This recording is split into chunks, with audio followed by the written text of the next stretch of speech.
good now? Good.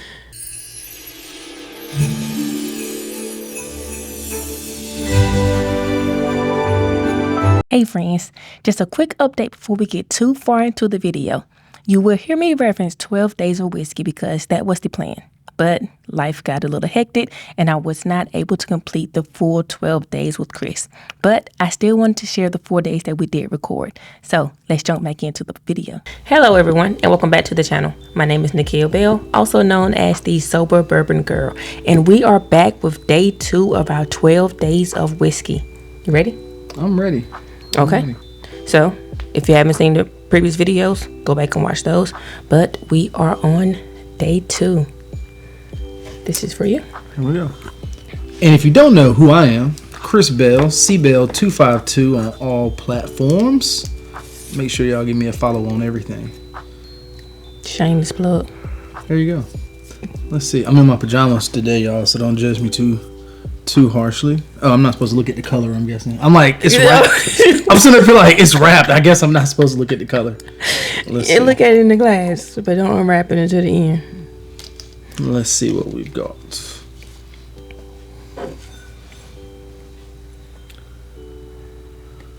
Wow, that has just off the first whiff, that has a pleasant nose.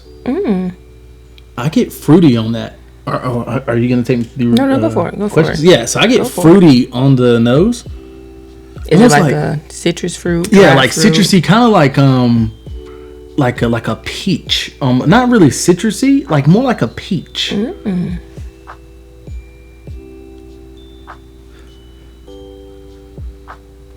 It's not overly oaked, like it's in there, but it's not overly oaked. It doesn't really come off as overly sweet either. I mean, it has subtle sweetness to it. Okay. But that nose, yeah, it smells really good. More fruity it's more fruit forward than anything in my opinion. Okay.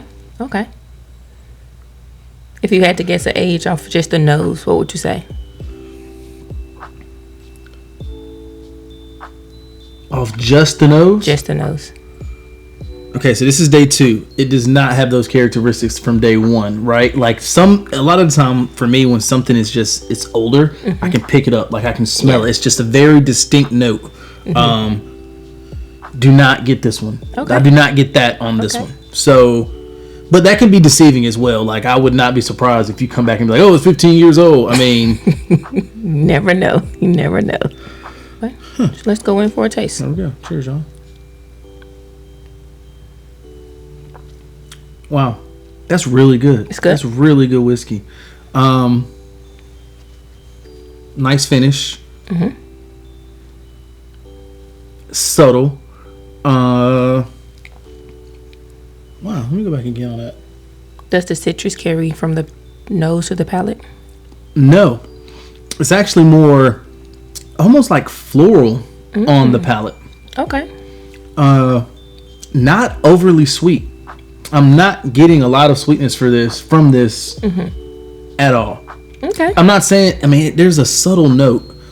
It's there, but it's not sweet. In my opinion, I don't get a lot of sweetness from this. Okay. It's more floral, but proof-wise, are we going to the proof? Go for it. Proof-wise, it's really solid. I would say about 105, 106-ish, if I had to guess. Proof. 105, 106 is proof. What about the age? What do you think? Man, I would give that about 8 years. I would give that. Hold on.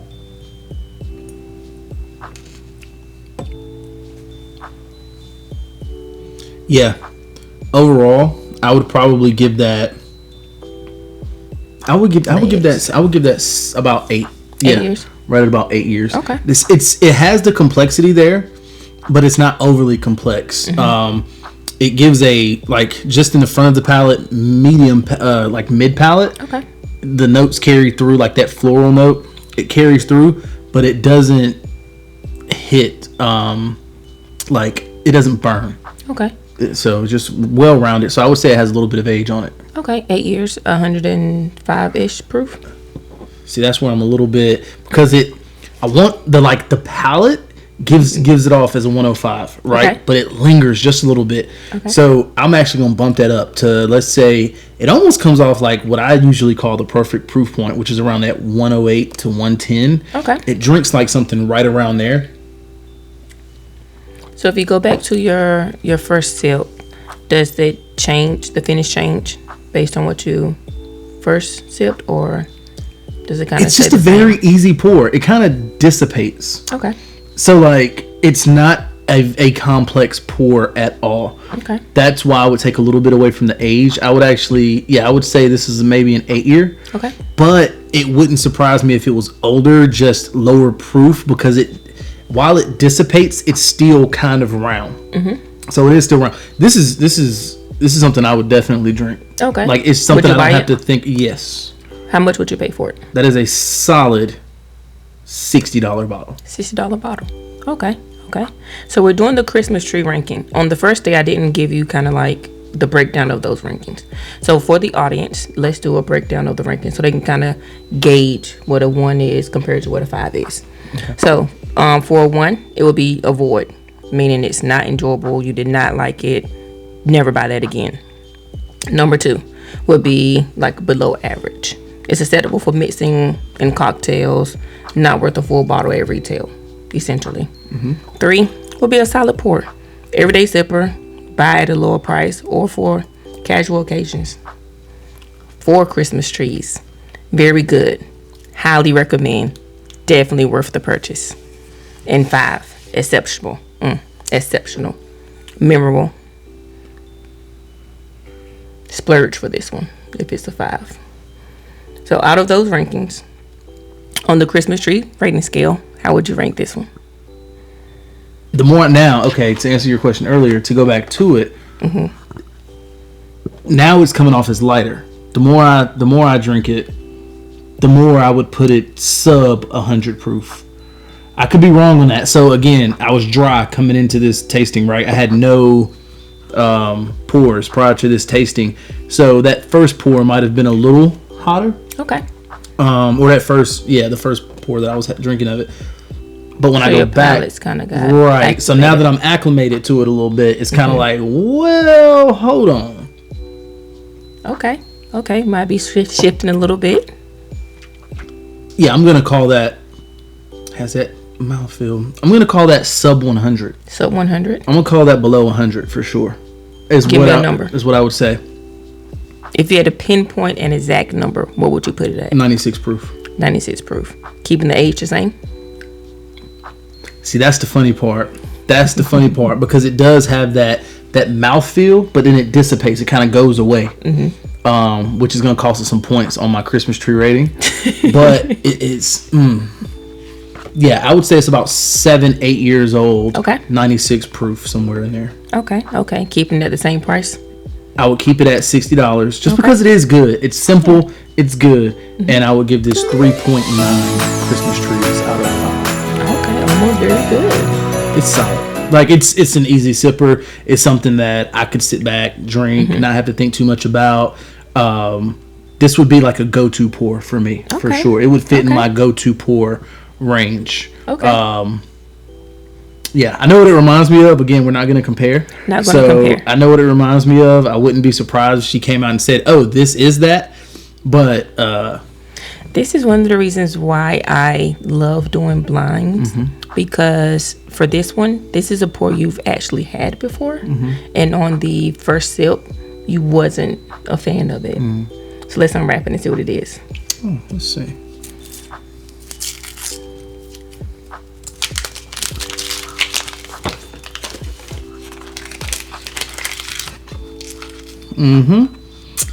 Boogie Chillin' Bourbon, 1948, 100 proof. Yes. John Lee Hooker Legacy Spirits. Yeah, it lightened up. After I went back and tried it that second time, I was like, oh yeah, that's way lighter than I gave it credit for. It was just that first one I hadn't had any whiskey yet, so it's like, whoa, okay. But, and I could see why I wouldn't like this when I first had it. Now I can appreciate it. Yes. Right. So when it comes to lighter pours, That's why I do like complexity with lighter pours, and that's what I said with this one. I was like, it loses me on the end. Yes. So it's just not very bam in your face. So that's why I went down on the proof to 96. So yeah, I was like, I wouldn't be surprised if it was 100 proof. Then I went down to 96 as I drank a little bit more. But this one is aged at least 4 years. It's considered a bottled and bond. Okay, so it is bottled and bond. Okay. Yes. So yeah, and that's why I went down a little bit when I first said about 8 years. Then I went down to 7. I was like, I wouldn't be surprised if it's 7 because it does give a nice mouthfeel, right? But it just on the finish, it doesn't linger. It's gone, and then you get the hug or whatnot. But yeah, overall solid. So if you're not familiar with John Lee Hooker Spirits, I have a couple notes we can share with you all. So this spirits brand was inspired by the legendary blues musician John Lee Hooker, and this was founded by mother and son Zakaya, hopefully I'm saying her name correct, and Glenn Thomas in 2023 to honor their father and grandfather, John Lee Hooker, and their shared love of bourbon. And we actually met Glenn Thomas at Bourbon Boulay one year. And if you ever listen to his story, you can tell the passion that he has behind not just the brand, but his grandfather and everything that he's trying to accomplish with this one. So this was named after the 1948 debut record, Boogie Chillin', and it's the first electric blues song to reach #1 in the R&B charts. Wow. And I actually have his record downstairs. So this is pretty awesome. You do? Mm-hmm. On the record player, the vinyl. Wow. I did not know that. Are you going to use some of that for this video? Are you going to put that in there? Look, as a people might get it if you put like the hook or something like that in the beginning, or like the whatever. If YouTube don't shut me down with a copyright strike. Quick clip. We don't need no strikes. Yes. So the retail on this bottle would be $89.99. $89.99. So $90. Okay. Currently on their website for $90. Okay. Yeah. Again, I don't really hold back. I feel that's a stretch. Just being honest with you, if I was to put this into a lineup with other $90 bottles, I feel like this would lose its way. So not really a fan of that price point. Thank you, Jamie, with John Lee Hooker Spirits, for sending over this sample to us. Cheers. Appreciate you. But that is the wrap for day 2 of 12 Days of Whiskey. Hopefully you're enjoying this content. Don't forget to comment, like, subscribe. As I always say, it's free. Why not do it? Cheers to the next video. Cheers, y'all. Yeah, that's solid. If it wasn't a blind, then yes, I would factor in the price. But because it's a blind, you don't know anything. This is what you will pay for this bottle without knowing what it is. And this is how I would rate this with outside of the price. Thanks for hanging out with us for this mini holiday whiskey run. Though this wasn't the full 12 days I originally planned, I'm still glad I was able to share these 4 pours with you all. If you enjoyed it, let me know in the comments what bottles you'd love to see next year or in a future tasting for the ones we didn't film. Happy holidays, cheers, and I'll see you in the next one.